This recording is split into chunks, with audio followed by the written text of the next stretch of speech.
যেহেতু আমাদের আসল বাড়ি জান্নাত থেকে নিচে পড়ে আছি, কত নিচে যে আছি এটা তো কল্পনাও করতে পারবো না। একটু আল্লাহর কুদরত নিয়ে আলোচনা করলাম মাত্র, কিন্তু ব্রেনে তো এটা ঢুকে না। তো এখন এত নিচে আমরা পড়ে আছি, আমরাও যদি আমাদের আসল বাড়ি জান্নাতে পৌঁছতে চাই, তো জান্নাতের মালিক আল্লাহ রব্বুল আলামিন দয়া করে মায়া করে আমাদের কাছে একটা রশি ছাড়তে হবে, ঠিক কিনা? একটা রশি ছাড়তে হবে। আর ওই রশিটা যদি আমরা চেপে ধরি আর আল্লাহ যদি রশিটা ধরে টান মারেন, তাইলেই তো সোজা আমরা আমাদের বাড়িতে পৌঁছে যাব। এছাড়া আর কোনো উপায় আছে? আর কোনো উপায় নেই। নিজের শক্তিতে ওখানে যাওয়ার উপায় নেই, কত উপরে। আমার প্রিয় ভাইয়েরা, আল্লাহ রব্বুল আলামিন এমন একটা রশি আমাদের কাছে ছেড়েছেন, আর ওই রশিটার সন্ধান আল্লাহ পাক সূরা আলে ইমরান 103 নম্বর আয়াতে দিয়েছেন। সুবহানাল্লাহ বলেন। আজকে যেহেতু আপনাদের তাফসিরুল কোরআন মাহফিল, এজন্য আমি ওই আয়াতটার তাফসির করার জন্য এই কথাগুলো আপনাদেরকে শোনালাম। সূরা আলে ইমরান, সূরার নাম বলেন আলে ইমরান, আয়াত নাম্বার কত? 103 বলেন। এই আয়াতে আল্লাহ রব্বুল আলামিন এমন একটা রশির সন্ধান দিয়েছেন। সুবহানাল্লাহ বলেন। আল্লাহ পাক বলেন, ওয়াতাসিমু বিহাবলিল্লাহি জামিআন ওয়া লা তাফাররাকু। এই দুনিয়ার মানুষ, শক্ত করে ধরো, ইতাসিমু, শক্ত করে ধরো, বিহাবলিল্লাহ, আল্লাহর রশি। সুবহানাল্লাহ বলেন। হাবলুন মানে রশি, হাবলুল্লাহ মানে আল্লাহর রশি। এই দুনিয়ার মানুষ, আল্লাহর রশিটা শক্ত করে ধরো, জামিআন, সবাই মিলে ধরো, ওয়ালা তাফাররাকু, আল্লাহর রশি ধরতে গিয়ে কেউ বিচ্ছিন্ন হয়ে যেও না। বুঝে থাকলে এবার বলুন, সূরা আলে ইমরানের 103 নং আয়াতে আল্লাহ পাক আমাদেরকে কি ধরতে বলেছেন? কার রশি? কার রশি? আল্লাহর রশি ধরতে বলেছেন। আপনাদের কাছে কি মনে হয়, আল্লাহ সম্পর্কে আপনাদের কি ধারণা? আল্লাহ আমাদের কাছে কোনো রশি না দিয়েই ধরতে বলেছেন, না রশি দিয়েছেন? নিঃসন্দেহে দিয়েছেন। রশি না ছেড়ে তো ধরতে বলেন নাই। এখন প্রশ্ন হলো, এই রশিটা কি? সবাই ধরতে রাজি তো? ধরতে রাজি আছি না? তো রশিটা ধরার আগে রশিটা চিনা লাগবে না? হ্যাঁ, না চিনা আবার বে জায়গায় হাত দিলেও তো বিপদ হবে। আগে রশি চিনতে হবে। আমাদের দেশের কিছু ভাই কিন্তু রশি চিনতে ভুল করেছে। এই বেচারারা এই সূরা আলে ইমরানের 103 নম্বর আয়াতটা পড়ে এখন রশির সন্ধানে বের হয়েছে। কোথায় গেলে রশি পাই, খুঁজতে খুঁজতে হয়রান, কোথাও তো রশির কোনো খোঁজ খবর পাওয়া যাচ্ছে না। পরে হঠাৎ করে সন্ধান পাইল যে এই পাশের এলাকায় ফরিদপুরে গেলেই তো রশি পাওয়া যায়। কোথায় আছে না? নাই। কয়টা? 8টা। কয়টা? এই যে পাইছি, এই জন্মের মতো যায় চাইপা ধরে যে এই তো রশি। ও আমার প্রিয় ভাই, ইনসাফের সাথে আপনাদের কাছে জানতে চাই, এই যে আল্লাহ পাক আমাদেরকে আমাদের আসল বাড়ি জান্নাতে পৌঁছার জন্য এমন এক রশি ছাড়লেন, যেই রশি পৃথিবীর কোথাও পাওয়া যায় না। মক্কা মদিনায়ও নাই, আমেরিকায়ও নাই, ইউরোপেও নাই, বাংলাদেশের ফরিদপুর জেলায় গেলে পাই। এই রশি কি সেই রশি? এই রশি কি সেই রশি? তাহলে নিশ্চিত করে আমরা বলতে পারি যে যারা ওই রশি ধরেছে তারা রশি চিনতে ভুল করেছে। বলেন ঠিক কিনা? এই এলাকায় আছে নাকি? আল্লাহ আমাদের সবাইকে বুঝার তৌফিক দান করেন। যদি এই মজলিসে থাকেন কিংবা মজলিসে নেই, আমার মাইকের আওয়াজ আপনার কানে যাচ্ছে, আপনি যদি ওই রশি ধরে থাকেন, তাহলে আজকেই তওবা করেন, তওবা করেন। এই রশি সেই রশি না, আপনি ভুল জায়গায় হাত দিয়েছেন। আল্লাহ পাক আমাদেরকে আল্লাহর রশি চেনার তৌফিক দান করুন। এখন প্রশ্ন হলো, আল্লাহর রশি কোনটি? আপনি তাফসিরের কিতাব খুলেন, যে কোনো গ্রহণযোগ্য তাফসিরের কিতাব খুললেই আপনি পেয়ে যাবেন। আমি তো আয়াত নাম্বার বলেই দিয়েছি, সূরার নামও বলে দিয়েছি। সূরা আলে ইমরান আয়াত নাম্বার কত? 103। ওই আয়াতের তাফসির খুলেন, সমস্ত মুফাসসিরিনে কেরাম এক কথা বলেছেন, এখানে কেউ দুই কথা বলেন নাই। হাবলুল্লাহি আল কুরআন, আল্লাহর রশির নাম হলো আল কুরআন। আল্লাহর রশির নাম কি? এই যে আল্লাহর রশি। সবাই ধরতে রাজি? সবাই ধরবো তো ইনশাআল্লাহ। এখন সর্বশেষ কথা, ধরবো কেমনে? ধরার সিস্টেমটা কি? না, আল্লাহ তো ধরতে বলেছেন। রশিটা ছেড়েছেন কে? ছেড়েছেন কে? এই রশিটাকে মজবুত করেছেন কে? রশি ধরে টান মারবে কে? আমাদের কাম কি? ধরা। আমাদের কাজ কি? আমাদের কয় কাজ? এক কাজ। আল্লাহর 3 কাজ। আল্লাহর কাজ আল্লাহ করবেন, ওটা তো ওয়াজের দরকার নাই। এখন দরকার হইলো ধরবো কেমনে। সবাই ধরতে রাজি তো ইনশাআল্লাহ? এখন ধরার সিস্টেমটা কি হবে? শুধু এতটুকু জানলেই তো আমার ওয়াজ শেষ। আল্লাহ তো বলেছেন, বান্দা তুই আমার এই রশিটা ধরে রাখ, আমি একদিন টান মারবই মারবো, যেহেতু আমি এই রশি ছেড়েছি, এই জান্নাত আমি তৈরি করেছি, এই জান্নাতে উঠার জন্য আমি এই রশি ছেড়েছি, এই রশিটা তুই খালি মজবুত করে ধরে রাখ, একদিন আমি টান মারবই, যেদিন টান মারবো যদি ঝুলে থাকতে পারিস সোজা তোর আসল বাড়ি জান্নাতে পৌঁছিয়ে দেবে। আল্লাহ পাক মজবুতির সাথে এই রশিটা আমাদের সবাইকে ধরার তৌফিক দান করেন। এখন ভাই আপনি বলবেন যে হুজুর ঠান্ডা তো অনেক বেশি পড়েছে, ধরার সিস্টেম কি, এটা কি আর বলা লাগবে? এই যে আপনি তো ধরেই রেখেছেন, তা আমরাও এরকম অজু করে একদম শক্ত করে দরকার হলে বুকের সাথে চেপে ধরে রাখবো, তাইলেই তো হবে। এইভাবে ধরতে বলেছে নাকি? ধরায় ধরায় বেশ কম আছে, ধরায় ধরায় বেশ কম আছে না নাই? ধরায় ধরায় বেশ কম আছে ভাই। যদি সিস্টেম মতো ধরা না হয় তাইলে কিন্তু বিপদ আছে, ঠিক কিনা বলেন? হ্যাঁ, আমাদের ঢাকা শহরে গান শিখায় এক বুড়া, এক জোয়ান তাগড়া নওজোয়ান ছাত্রকে। তো এখন স্যারের মন টন খারাপ, তো ছাত্র কয় স্যার মন খারাপ কে? মন খারাপ হইব না, আজকে একটা বছর তোর পিছনে গাদার মতো খাটলাম, তুই আমার সুরটা একটু ধরতে পারলি না, সুরটা একটু ধরতে পারলি না। তো ছাত্রটা ছিল আমার মতো এরকম বোকা শোকা, ও কয় যে কি রে সুর ধরা লাগবে, এটা তো স্যার আগে কয় নাই, কেমনে সুর ধরা যায়? হঠাৎ তার মাথায় বুদ্ধি আসলো যে সুরটা তো স্যারের গলা দিয়ে বের হয়। ও উঠে একদম সজোরে স্যারের গলা চেপে ধরেছে, এত জোরে চেপে ধরেছে। এখন স্যার তো বুড়া মানুষ, দুর্বল মানুষ, ছাত্র তো নওজোয়ান তাগড়া, এত জোরে চেপে ধরেছে, এখন স্যারের জিহ্বা এতখানি বের হয়ে গেছে। কয় স্যার গান তো আমার শিখা হবে না, আমার গলা দিয়ে তো খালি আওয়াজ বার হয় ফাটা বাঁশের মতো, গান তো শিখা হবে না, কিন্তু আপনার সুর যে ধরতে হবে এটা আপনি প্রথম দিন বলতেন, আমি প্রথম দিনই ধরে ফেলাইতাম। আপনি এই 1 বছর পরে এখন মন খারাপ করে বসে আছেন, আপনি কেন আগে বলেন নাই? আজকে ধরেছি, যতক্ষণ মন ভালো না হবে ততক্ষণ কিন্তু আমি সুর ছাড়তেছি না। এখন স্যার তো বুঝাইতে চেষ্টা করছে যে বেটা তুই সিস্টেম লস করেছিস, সুর তো এমনি ধরে না, কিন্তু কথা বলতে পারছে না। স্যার যখন ও আ করে তো ও মনে করে যে জুইত মতো ধরা হয়নি, তা আরো জোরে চেপে ধরে। ওই 10 মিনিটের মধ্যে ওখানে স্পট ডেট। কোন তো দেখি সুর কি এভাবে ধরে নাকি ধরার সিস্টেম আছে? তো তাইলে আল্লাহ যে এটারে রশি বললেন, এটা তো দেখতে একটা কিতাব, কাগজের মধ্যে কালো হরফের লেখা একটা কিতাব, এটাকে আল্লাহ রশি বললেন, তাইলে এটা ধরার সিস্টেম আছে না নাই? এই সিস্টেমটা নিয়ে আমি একটু কথা বলবো, ধৈর্যের সাথে শুনবেন তো ইনশাআল্লাহ। আচ্ছা বলেন, আল্লাহ যে রশি ধরতে বললেন, আপনি ধরেন আল্লাহর রশিটা। এই যে আমার সামনে দেখেন রশি আছে, রশিটা ধরলাম, কয় আঙ্গুলে ধরা লাগে? হ্যাঁ, আমি যদি 4 আঙ্গুলে, কেউ যদি কয় না আমি 4 আঙ্গুল দিয়ে ধরুম, রশি টান দিলে ফসকে যাবে না? ঝুলে থাকতে পারবে? আর যদি 5 আঙ্গুলে ধরে তাহলে মাইকম্যানকে বলেন টানতে, ওর রশি ছিড়বে কিন্তু আমার হাত ছুটবে না, ঠিক কিনা? তাইলে মজবুত করে ধরতে আঙ্গুল লাগে কয়টা? কয়টা লাগে? আল্লাহর রশি ধরতেও আঙ্গুল লাগবে 5টা। সুবহানাল্লাহ বলেন। আল্লাহর রশি ধরতে আঙ্গুল লাগবে কয়টা? আমি প্রথমে আঙ্গুলের নামগুলো বলবো, সবাই মুখস্থ করবেন, এরপরে এই আঙ্গুলগুলোর সামান্য একটু পরিচয় দিয়ে আমি কথা শেষ করে ফেলবো। অনেক দূর থেকে এসেছি, আমার বাবা অসুস্থ, বিছানায় পড়া, আজকে 16 বছর একদম বিছানায়। আমার আম্মা জান এতদিন পর্যন্ত খেদমত করেছেন অসুস্থ শরীর নিয়ে। গত বছর আমার আম্মা ইন্তেকাল করেছে। আমার বাবা একজন হাফেজ আলেম, অনেক বড় আলেম, মুফতি ফজলুল হক আমিনী রহমতুল্লাহি আলাই, আমার আব্বা ক্লাসমেট, একসাথে পড়াশোনা করেছেন। ওনাকে প্যাম্পার্স পরিয়ে রাখতে হয়, সময় সময় চেঞ্জ করতে হয়। আমি এই সিজনে এই 5-6 মাস মাহফিল করছি, প্রতিদিনই তো মাহফিল, এত দূরে আমি কোথাও যাই নাই, আজকে এত দূরে এসেছি, আমি বুঝতে পারি নাই এত দূরে আসতে হবে। আমি যতক্ষণ বাসায় না যাবো আমার বাবা ঘুমাবেন না, এজন্য মাথায় টেনশন। তা আমি লম্বা চৌড়া কথা বলবো না, একটু বুঝতে চেষ্টা করেন। আল্লাহর রশি ধরতে আঙ্গুল লাগবে কয়টা? 5টা। 1 নম্বর আঙ্গুলের নাম ঈমান। সবাই বলেন, বলেন সবাই বলেন। 1 নম্বর আঙ্গুলের নাম ঈমান। 2 নম্বর আঙ্গুলের নাম ইবাদত। সবাই বলেন, সবাই বলেন ইবাদত। 3 নম্বর আঙ্গুলের নাম মুআমালা। মুআমালা, মুআমালা। 4 নম্বর মুআশারা। মুআশারা, মুআশারা। 5 নম্বর আখলাক। আখলাক, আখলাক। কয়টা হলো?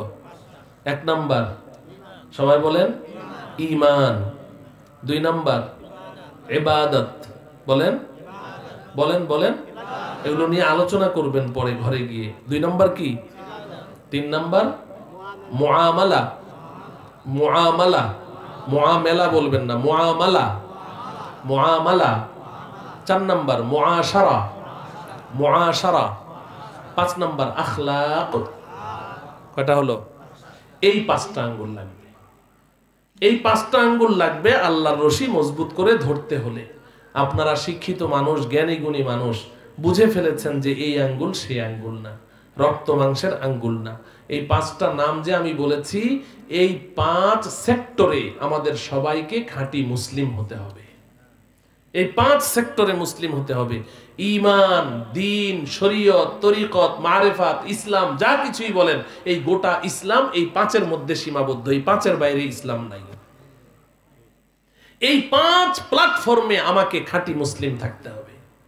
1 নম্বর কি? বলেন 1 নম্বর কি? ঈমান। এই ঈমান নামের এই আঙ্গুলি আমাদের সবার সুস্থ সবল থাকতে হবে। আঙ্গুল যদি একটা ভাঙ্গা থাকে, তাইলে 4 আঙ্গুলে ঝুলে থাকা যাবে? 4-5টা আঙ্গুল মজবুত থাকতে হবে। আপনি এই 5টা আঙ্গুলের এক্সরে রিপোর্ট আপনাদেরকে দিয়ে যাচ্ছি, ওই যে ফিল্মটা দিয়ে যায় মাঝে মধ্যে, বের করে দেখবেন আঙ্গুলগুলো সব শক্ত আছে কিনা, মজবুত আছে কিনা। 1 নম্বর কি? ঈমান। ঈমান মানে কি? ঈমান কতগুলো সঠিক বিশ্বাসকে ঈমান বলা হয়, তাই না? ছোটবেলা মুরব্বীরা ওই যে স্কুলে যাওয়ার আগে, আমরাও মক্তবে যেতাম আগে কায়দা আমপারা নিয়ে না, কোরআন শরীফ নিয়ে, এরপরে মসজিদ থেকে এসে, মক্তব থেকে এসে নাস্তা করে এরপরে স্কুলে যেতাম, তাই না? সকালে মক্তবে যেতাম না? তো সেখানে মক্তবের ওস্তাদজি আমাদেরকে শিখাইতেন ঈমানে মুজমাল, ঈমানে মুফাসসাল। হ্যাঁ, আমানতু বিল্লাহি ওয়া মালাইকাতিহি ওয়া কুতুবিহি ওয়া রুসুলিহি ওয়াল ইয়াউমিল আখিরি ওয়াল কদরি খাইরিহি ওয়া শাররিহি মিনাল্লাহি তাআলা ওয়াল বা'সি বা'দাল মাউত। এই 7টা বিষয়ের উপরে সঠিক বিশ্বাস রাখাকে ঈমান বলা হয়। পড়েছেন না? তাইলে এই 7টা বিষয়ে আমাদের দৃঢ় বিশ্বাস থাকা লাগবে কি লাগবে না? দৃঢ় বিশ্বাস থাকতে হবে যে আমি আল্লাহর উপরে ঈমান রাখলাম। কারণ আল্লাহর উপরে ঈমান কেমনে রাখবো ওটাও আমার জানতে হবে।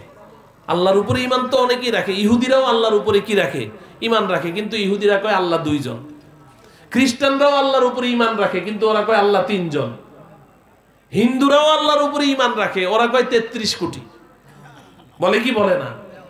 এই কিন্তু আল্লাহর উপরে কেমনে ঈমান রাখতে হবে এটা জানা লাগবে না? আল্লাহ পাক সূরা ইখলাসের মধ্যে বলে দিয়েছেন, কুল হুয়াল্লাহু আহাদ। আল্লাহ কয়জন? 1 জন। আল্লাহ নিজের পরিচয় নিজে বলতেছেন, হুয়াল্লাহু আহাদ, আল্লাহ এক, আল্লাহুস সামাদ, আল্লাহ অদ্বিতীয়, আল্লাহ মুখাপেক্ষীহীন, লাম ইয়ালিদ ওয়া লাম ইউলাদ, আল্লাহ কোনো সন্তান জন্ম দেন না, আর আল্লাহ কেউ জন্ম দেয়নি। ওয়ালাম ইয়াকুল্লাহু কুফুয়ান আহাদ, আল্লাহর সমকক্ষ কেউ নাই। আল্লাহ সূরা ইখলাসের মধ্যে নিজের পরিচয় দিয়ে দিয়েছেন। সুবহানাল্লাহ বলেন। তাইলে আল্লাহর উপরে কেমনে ঈমান রাখবো? ওয়া মালাইকাতিহি, ফেরেশতাদের উপরে কেমনে ঈমান রাখবো? না, ওই ইহুদিরা কয় আল মালাইকাতু বানাতুল্লাহ, ফেরেশতারা আল্লাহর কন্যা সন্তান। নাউজুবিল্লাহ বলেন। তো ঈমান রাখতে হবে, কিন্তু সঠিক ঈমান রাখতে হবে না? ওয়া কুতুবিহি, আসমানি কিতাব সমূহ, ওয়া রুসুলিহি, আল্লাহর সমস্ত নবী রাসূলের উপরে ঈমান রাখতে হবে না? ওয়াল ইয়াউমিল আখির, পরকাল দিবসের উপরে ঈমান রাখতে হবে। ওয়াল কদরি খাইরিহি ওয়া শাররিহি মিনাল্লাহি তাআলা, ভাগ্যলিপির উপরে ঈমান রাখতে হবে যে আমার জীবনে ভালো পাই, খারাপ পাই, কাঙ্ক্ষিত হোক, অনাকাঙ্ক্ষিত হোক, যা আমি পাবো সব পূর্ব নির্ধারিত, আগে থেকে আল্লাহ নির্ধারণ করে রেখেছে। এটা আমার তাকদীর, এটা আমার ভাগ্য। অতএব অকাল মৃত্যু বলতে কোনো কিছু নাই ইসলামের মধ্যে। কেন? কারণ ও যে মারা গেছে এই 20 বছর বয়সে, ওর হায়াত আল্লাহ এতটুকু দিয়েই দুনিয়াতে পাঠিয়েছেন, তাহলে অকাল হইল কেমনে? ওর কাল শেষ। তো এই ওয়াল বা'সি বা'দাল মাউত, মৃত্যুর পরে আবার আল্লাহর সামনে গিয়ে দাঁড়াতে হবে, এটার উপরেও কি রাখতে হবে? বিশ্বাস রাখতে হবে। তো কতগুলো দৃঢ় বিশ্বাসকে ঈমান বলা হয়। এখন আল্লাহ আমার রাজিক, আমার মালিক, আমার সন্তানদাতা কে? আল্লাহ। সন্তানদাতা কে? আল্লাহ। আল্লাহ ছাড়া কেউ সন্তান দিতে পারে? তো এখন কেউ যদি নিজের বিবিকে নিয়ে ওই সিলেট শাহজালালের দরগায় যায়, বাবা শাহজালাল, বিবাহ করলাম তো 10 বছর হয়ে গেছে, কোনো সন্তান নাই, আপনার কাছে একটা সন্তান চাই, থাকবে ঈমান? কথা বলে না, ঈমান থাকবে? শাহজালাল সন্তান দিতে পারে? আমি যেখানে থাকি আমার থেকে মাত্র 1.5 কিলোমিটার 2 কিলোমিটার ফাঁকে এই যে শাহ আলী মাজার, মিরপুর 1 নম্বর, এই শাহ আলী মাজারে গেলেই দেখা যায় কত মানুষ যে দৈনন্দিন আসছে আর বেঈমান হয়ে এখান থেকে যাচ্ছে। শাহ আলীর কাছে গিয়ে সন্তান চায়, শাহ আলীর কাছে গিয়ে আপনার ব্যবসায় উন্নতি চায়, রিজিক চায়, সুস্থতা চায়। দিতে পারবে? কে দিবে? আল্লাহ। তাইলে এই ঈমান নামের আঙ্গুলি আমরা সবাই মজবুত রাখবো তো ইনশাআল্লাহ। ও আমার প্রিয় যুবক ভাই, আরেকটা কথা বলি, কে ঈমানদার আর কে বেঈমান এটা কারো কপালে লেখা থাকে? হ্যাঁ, কারো কপালে তো লেখা নাই। বুঝবেন কেমনে? নবীজি বলেন, আমি বলছি কিভাবে বোঝা যায়। নবীজি বলছেন, বাইনাল আবদি ওয়াল কুফরি তারকুস সালাহ, মুসলিম শরীফের হাদিস। যে ঈমানদার আর বেঈমান এটা বোঝার একমাত্র উপায় হলো নামাজ। একমাত্র উপায় কি? দেখো তুমি লোকটা মসজিদে যাতায়াত করে কিনা, নামাজ পড়ে কিনা। যদি নামাজ পড়ে তুমি সাক্ষী দাও লোকটা ঈমানদার। আর যদি নামাজ পড়ে না কিন্তু খুব ভালো মানুষ, সত্য কথা বলে, সমাজের সব মানুষের উপকার করে, 2 হাতে দান করে, কারোর সাথে ঝগড়া করে না, অন্যের সম্পদ লুট করে না, মদ পান করে না, চুরি চামারি করে না, জেনা ব্যভিচার করে না, খুব সৎ মানুষ, তুমি সাক্ষী দাও লোকটা ভালো মানুষ, কিন্তু এটা বলো না যে লোকটা ঈমানদার। ঈমানদার বলতে হলে কি লাগবে? কথা বুঝে আসে? নবীজি বলেছেন, আমি বলিনি। তাইলে নামাজ পড়বো তো ইনশাআল্লাহ। হ্যাঁ, নামাজ না পড়লে ঈমান থাকে না ভাই, নামাজ পড়তে হবে। আল্লাহ আমাদেরকে বুঝার তৌফিক দান করেন। 2 নম্বর আঙ্গুলের নাম কি? ইবাদত। 2 নম্বর আঙ্গুলের নাম কি? ইবাদত। নামাজ ইবাদত। নামাজ কি? রোজা ইবাদত, যাকাত, লক্ষ্য করেন যাকাত কি? হজ, কোরআন তেলাওয়াত, জিকির আজকার, তাসবিহ তাহলিল, দান খয়রাত, সব কি? আঙ্গুল কয়টা? একটা, এক আঙ্গুল। নামাজ 2 নম্বর আঙ্গুলটা তো ইবাদত না? তাহলে নামাজ, রোজা, হজ, যাকাত, কোরআন তেলাওয়াত, জিকির আজকার, তাসবিহ তাহলিল, দান খয়রাত, এই যে মাহফিল করছি আমরা, এখানে অনুদান দিচ্ছি, সব মিলে আঙ্গুল কয়টা? একটা। একটু খেয়াল করেন, আমাদের সমাজের মধ্যে যারা নামাজ পড়ে, রোজা রাখে, যাকাত দেয়, হজ করে, তাসবিহ পড়ে, জিকির করে, দান খয়রাত করে, আমরা বলি এই লোকটা হলো সর্বশ্রেষ্ঠ ঈমানদার। বলি না? বলি কি না? কিন্তু তার কাছে আঙ্গুল কয়টা? এই কথাটাই আমি আজকে আপনাদেরকে বুঝাতে চাচ্ছি। আমরা মুসলমান, আমরা এই 2টা আঙ্গুল নিয়ে পড়ে আছি। ঈমানের আঙ্গুল, তাও ঈমানের অবস্থা খুবই খারাপ, আর ইবাদতের আঙ্গুল তো আরো খারাপ, একেবারে নড়বড়ে অবস্থা। নামাজ পড়ি তো রোজা রাখি না, রোজা রাখি তো যাকাত দেই না। হ্যাঁ, আবার নামাজ পড়লে কেউ কয় যে হুজুর আমি 3 ওয়াক্ত পড়ি। হ্যাঁ, আবার ঢাকা শহরে আছে 5 ওয়াক্ত পড়ে, তো সারাদিনেরটা আবার একসাথে পড়ে ফেলায়। অফিসে ব্যস্ত থাকে তো কয় হুজুর বাসায় গিয়ে সব একসাথে পড়ে ফেলে। হবে? হ্যাঁ, ইন্নাস সালাতা কানাত আলাল মুমিনিনা কিতাবাম মাওকুতা। আল্লাহ পাক বলেন প্রত্যেকটা নামাজের সময় আমি আল্লাহ ভিন্ন ভিন্ন করে রেখেছি, ওই নামাজটাকে ওই সময়ের ভেতরেই পড়তে হবে। ঠিক কিনা বলেন? তো তাইলে ইবাদতের অবস্থা তো খুবই খারাপ, খুবই খারাপ। কিন্তু এই 2টা আঙ্গুল নিয়ে মুসলমান পড়ে আছে, বাকি 3 আঙ্গুলের খবর নাই। এই কারণে দেখা যায় একজন মানুষ নামাজ পড়তে পড়তে কপাল ঘা করে ফেলেছে, কিন্তু দোকানে গিয়ে মিথ্যা কথা বলে ব্যবসা করছে, কাস্টমারদেরকে ঠকাচ্ছে, মানুষের কাছ থেকে লোন নেয়, নিয়ে পরিশোধ করে না, দোকানে বাকি খায় কিন্তু আদায় করে না। আছে না নাই? কেন? সে নামাজ পড়ে, সে মনে করে কি আমি নামাজ পড়ছি, দ্যাটস এনাফ, যথেষ্ট, আমি তো খাঁটি ঈমানদার। না আমার প্রিয় ভাই, আপনি তো 2টা আঙ্গুল নিয়ে পড়ে আছেন, বাকি 3 আঙ্গুলের আপনার খবর নাই। 3 নম্বর আঙ্গুলের নাম কি বলেছি? মুআমালা। বলেন কি? মুআমালা। মুআমালা মানে লেনদেন। ও আমার ভাইরা, মুআমালা মানে কি? লেনদেন। লেনদেন। একটু খেয়াল করেন, এই যে 2 নম্বর আঙ্গুল গেল, এটার মধ্যে কিন্তু নামাজ, রোজা, হজ, যাকাত, কোরআন তেলাওয়াত, জিকির আজকার, দান খয়রাত সব একটা আঙ্গুলের মধ্যে, আর লেনদেন একলাই একটা আঙ্গুল। মুআমালা একলাই একটা আঙ্গুল। 1/5 অফ ইসলাম, ইসলামের 5 ভাগের 1 ভাগ। মনে রাখেন, এই মুআমালা বড় স্পর্শকাতর, সেনসিটিভ বিষয়। লেনদেন, বেচা কেনা, বেচা কেনা, বেচা কেনা, মানুষের সাথে লেনদেন, মুআমালা। আমি তো বলি ইবাদতের আঙ্গুলের চেয়েও আরো বেশি স্পর্শকাতর হলো মুআমালা, কিন্তু মুসলমানদের কোনো খবর নাই। তারা মনে করে যে দোকানের মধ্যে আবার ইসলাম কিসের, অফিসে আবার ইসলাম কিসের, লেনদেনের মধ্যে ইসলাম কিসের? ইসলাম তো মসজিদের ভিতরে। ও ভাই, নামাজ, রোজা, হজ, যাকাত এটা কার হক? আল্লাহর হক। ইবাদত কার হক? আর মুআমালা কার হক?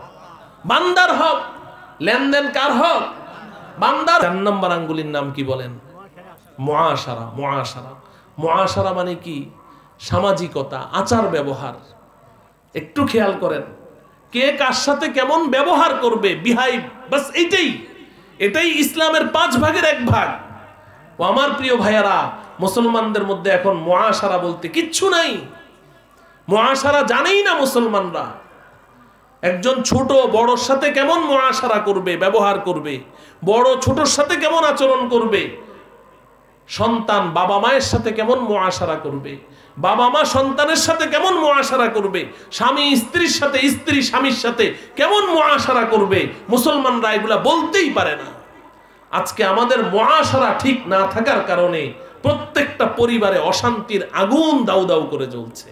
মুআশারা ঠিক নাই। নবীজি বলেন, মাল্লাম ইয়ারহাম সগীরানা ওয়া লাম ইউক্কির কাবীরানা ফালাইসা মিন্না।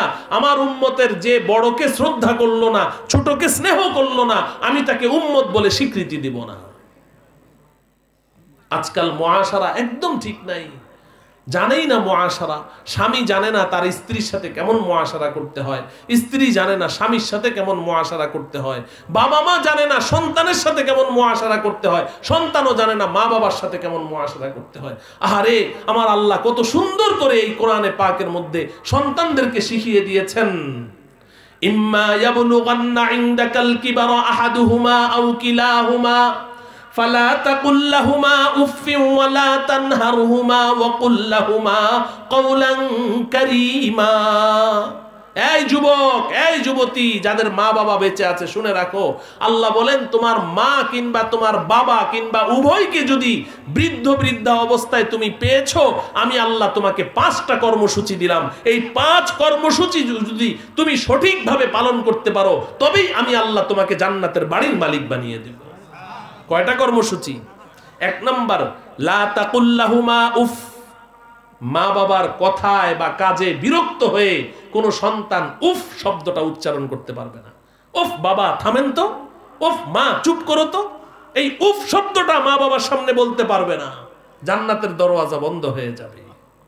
ওয়ালা তানহারহুমা, মা বাবাকে ধমক দিয়ে কথা বলতে পারবে না। বুড়া বুড়ি হয়ে গেছে না, এখন তোমার গতরে অনেক শক্তি, ধমক দিয়ে কথা বলতে পারবে না।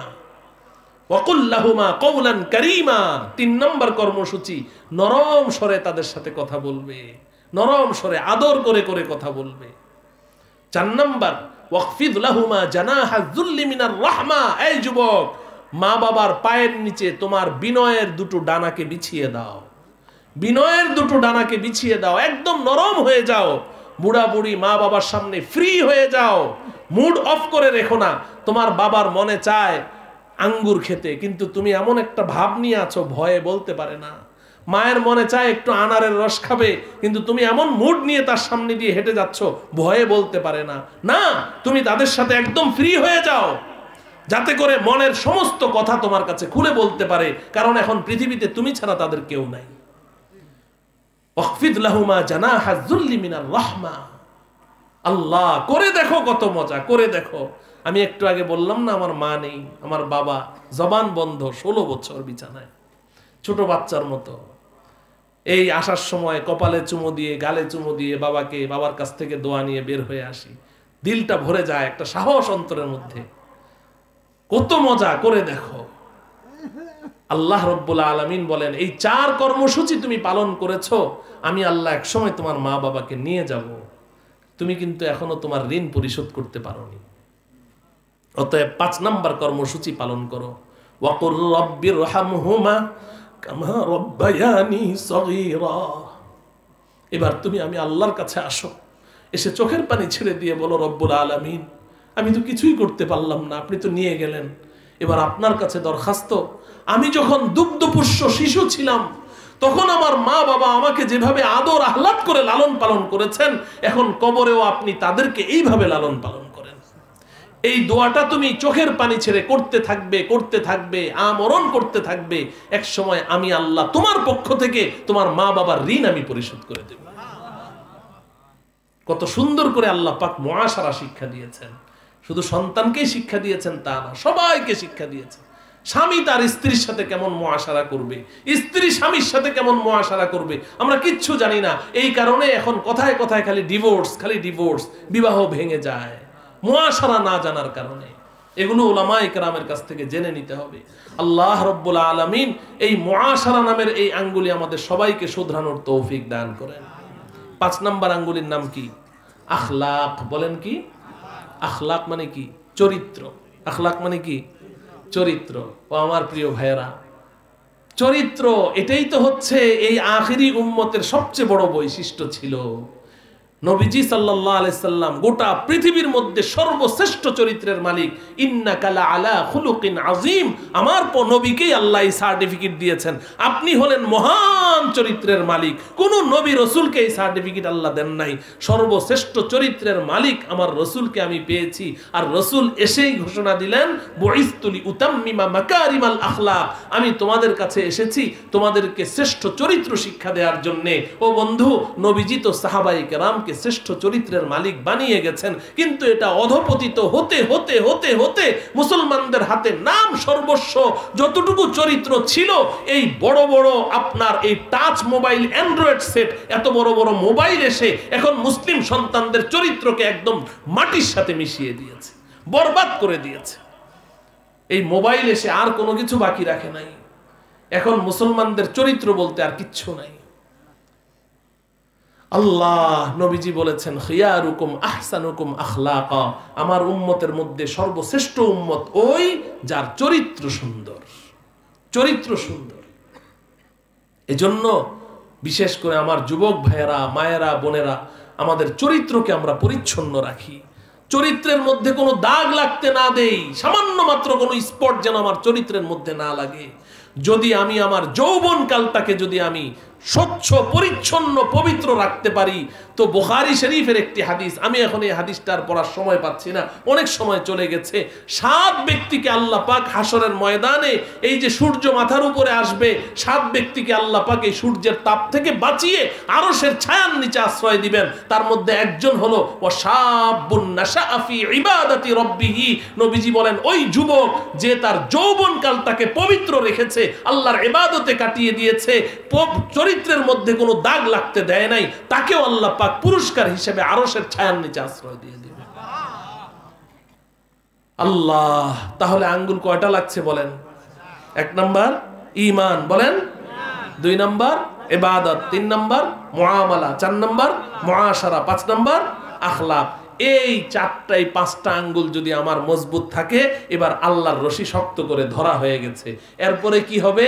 আল্লাহ পাক বলছেন, ওই যে সূরা বাকারার 32 নং আয়াতের কথা বললাম, কুলনাহবিতু মিনহা জামিআ। আদম হাওয়া আমার জান্নাত থেকে নেমে যাও, মনে আছে? এবার আল্লাহ বলছেন, ফা ইম্মা ইয়াতিয়ান্নাকুম মিন্নি হুদা। অতি সত্বর আমি তোমাদের কাছে হেদায়েত নামের একটা রশি ছাড়বো। ছেড়েছেন কি? আল্লাহ বলছেন, ফামান তাবিআ হুদায়া ফালা খাউফুন আলাইহিম ওয়ালা হুম ইয়াহজানুন।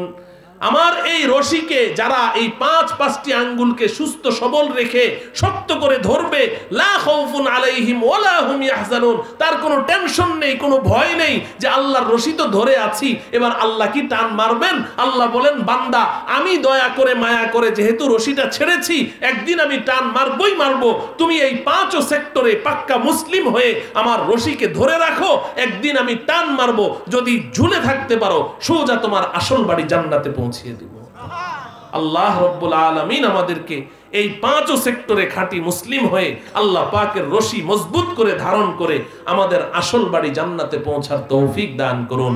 ওয়া সাল্লাল্লাহু তাআলা আলা সাইয়্যিদিনা মুহাম্মদ ওয়া আলা আলিহি ওয়া আসহাবিহি আজমাইন। আসসালামু আলাইকুম ওয়া রাহমাতুল্লাহি ওয়া বারাকাতুহু।